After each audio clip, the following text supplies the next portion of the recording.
Bismillahirrahmanirrahim. Assalamualaikum warahmatullahi wabarakatuh.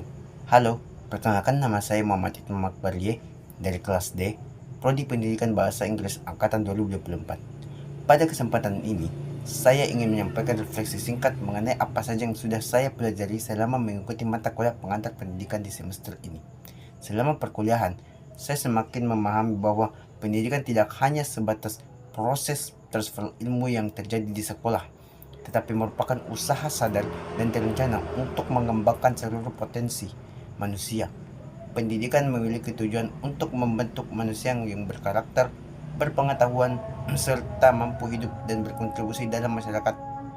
Di sini, saya menyadari bahwa pendidikan adalah fondasi penting dalam kehidupan setiap orang. Saya juga belajar tentang bagaimana hakikat manusia dilihat sebagai makhluk yang memiliki berbagai dimensi, seperti dimensi fisik, sosial, emosional, dan spiritual.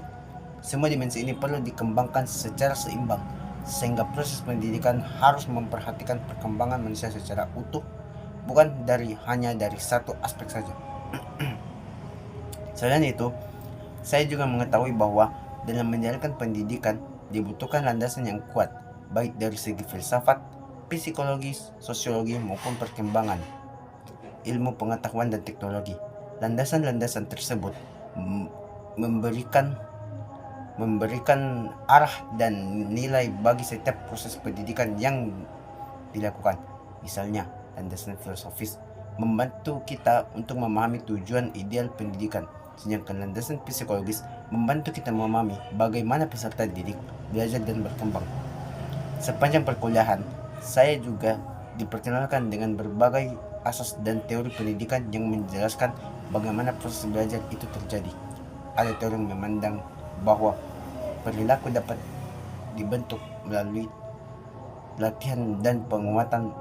Ada yang menekankan pada proses pendidikan, serta ada pula yang melihat bahwa peserta didik membangun sendiri pemahamannya melalui pengalaman.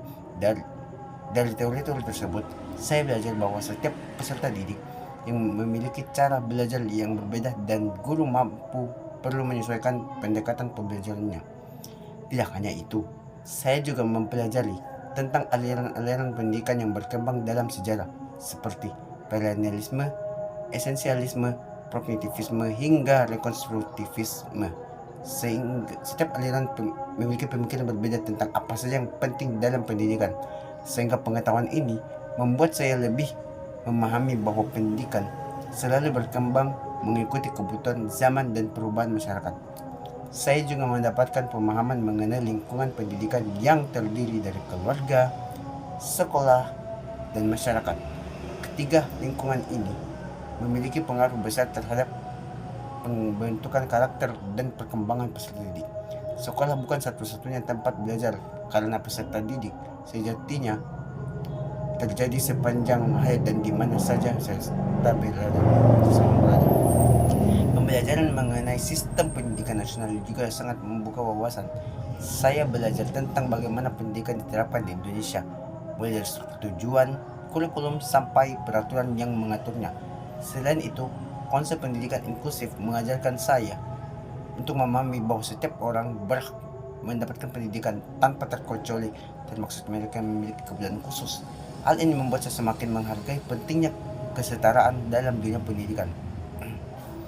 Pada bagian akhir kuliah ini, saya mempelajari berbagai persoalan pendidikan yang masih terjadi di Indonesia, seperti pembatasan akses pendidikan, kualitas tenaga pendidik, fasilitas belajar, dan hambatan ekonomi peserta didik. Semakin itu menunjukkan bahwa masih banyak tantangan yang harus dihadapi, namun saya yakin bahwa melalui usaha bersama, kualitas pendidikan di Indonesia terus membaik. Dari berbagai materi yang saya pelajari, saya menyadari bahwa pendidikan adalah hal yang sangat kompleks dan penuh tanggung jawab. Saya merasa bersyukur dapat menerima ilmu ini, karena ini menjadi bekal berharga bagi saya ke depannya, terlebih jika saya terjun langsung ke dunia pendidikan. Demikianlah refleksi singkat yang dapat saya sampaikan. Terima kasih atas perhatiannya, dan wassalamualaikum warahmatullahi wabarakatuh.